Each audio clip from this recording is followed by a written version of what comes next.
Hi, and welcome back to our series on the CAPS document. Today, we are going to look at an overview of the language curriculum. So this next section looks at what we are essentially teaching. And you will know from the work you have done in this module that there are 8 core skills in English that we have grouped together into 4 pairs. Now, the first, listening and speaking, second, reading and viewing, then writing and presenting, and then over here, language structures and conventions. So when you are teaching listening, there are 3 stages you go through: pre-listening, during listening, post-listening. Same for reading: pre-reading, reading, and post-reading. Now, what that means is when you are doing a listening task, you have to, well, the way we are teaching it is you give them some sort of pre-reading or pre-listening activity. So something to engage them, something to prepare them. And then while they are reading or while they are listening, they are either just straight reading or they are taking notes or underlining things. And while they are listening, you have something for them to do during the listening stage, such as have a sheet with questions or have a sheet to make notes, etc. And then finally, we have the post-reading or the post-listening phase. And this is the activity that you do based on the text that you have just listened to or the text you have just read. Okay, under listening, we also specify different kinds of listening. So listening for specific information, listening for critical analysis and evaluation, listening for appreciation and interaction. During the speaking process, we are teaching planning, researching, and organizing. We're also teaching practicing and presenting.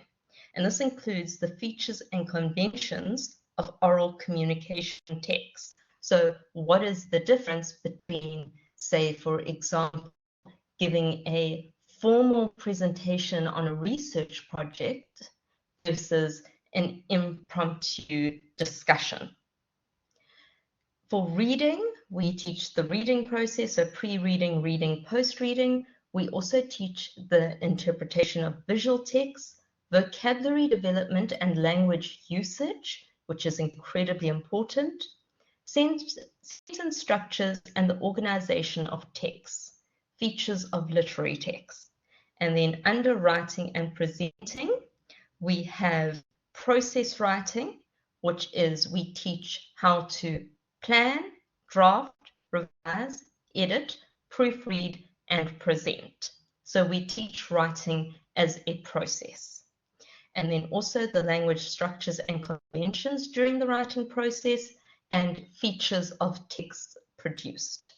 And then, of course, we have language structures and conventions, but what you would have noticed is that language structures and conventions have pretty much been interwoven into all the other skills, which is very important for us to remember as we design our lessons, that we do need to incorporate essentially grammar teaching into all of our other teaching.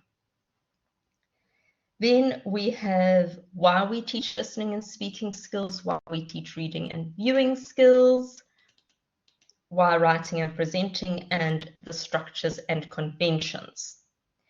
Now, CAPS document goes on to explain the 3 sort of main approaches that are elaborated on in this document. So there are lots of different approaches to teaching.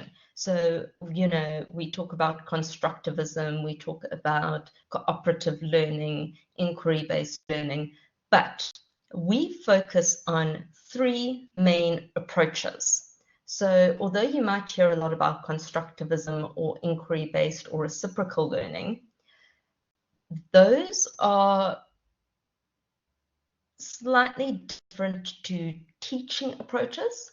Those are ways in which you teach the lesson, but we are looking at these three specifically because the text-based approach is essentially what we would call a close reading approach. So that is when you take a text and you critically analyze that text. Now, you can use different teaching theories, so you can use reciprocal learning or inquiry-based learning while doing a text-based approach. But what you need to know in this module especially, but in teaching, that when you are teaching skills, you often want to base it on a certain text. So that allows them to deconstruct the text, to analyze the text, to discuss the text, to evaluate the text, and that allows them to develop all of these core English skills. The second approach is the communicative approach. So this is when a language learner has a great deal of exposure to the target language and many opportunities to practice or produce the language. So the communicative approach, and you know this from your other work in this module, is essentially where the learners are required to use the language as often as possible and in as many different ways as possible, so that they are now able to manipulate language, to use language effectively, to understand the different ways in which language can be used, reproduced, and what it is that language is capable of doing. And then, of course, we have the process approach, which is the process to writing, which we spoke about when we spoke about the skills, the fact that you don't just start writing, you have to go through the process of it. Now we have approaches to literature. And once again, this is covered in your module. So this takes us through the main reasons for reading literature in the classroom, the idea of teaching of literature is never easy, but is impossible without personal, thoughtful, and honest interpretations and comments from the learners themselves. So here, it's very difficult, and it does mention teachers often need to restrain their own interpretations and ideas of literary text. So we have to teach them how to read a text, what to analyze, but we have to allow them freedom to interpret the text for themselves. Okay, so I just want to note a couple of points here, and that this first point, make every attempt to read as much of the text in class as possible without breaking for any other activity. This should not take more than 2 weeks. So what we are talking about is you should take a 2-week cycle and focus just on the literary text. Now, that doesn't mean you are only doing reading lessons. We'll come back to that later. You will do all sorts of other skills while you are reading the text. But what they are saying is you shouldn't take 3 months to teach one text and have a literature lesson one day, and then a grammar lesson another day, a listening lesson the following day, then you come back to a literature lesson, and then the next 3 lessons are comprehension lessons, and then you come back for a week of literature, and then you leave literature for a month, because that is very disruptive.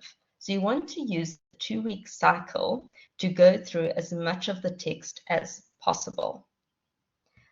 And then it points out that learners do not have to have the ability to interpret literature at a university level, but we want to show learners how their home language can be used subtly with intelligence, imagination, and flair. So this means taking a close look at how text is being created, manipulated, and rearranged to clarify and emphasize what is being expressed. Okay, and then of course, we look at the link between creative writing and the literary text, and the most challenging aspect of literacy, which is that literature is not about the right answers. Now, those of you who are already in the classroom will know students just want to know what the right answer is. Please tell me what to write down in the test so that I can get good marks. But that's not what literature is about, and that's not what studying literature is about. So although we aren't expecting them to read a text by themselves and interpret it from their own knowledge by themselves, we do require them to be able to give an opinion and be able to substantiate that opinion. So tell us why they think what they think. And as I say, there aren't right answers. So each answer is evaluated individually on the merit of the argument of that particular learner. Okay, and next time we will go on to time allocation in the curriculum.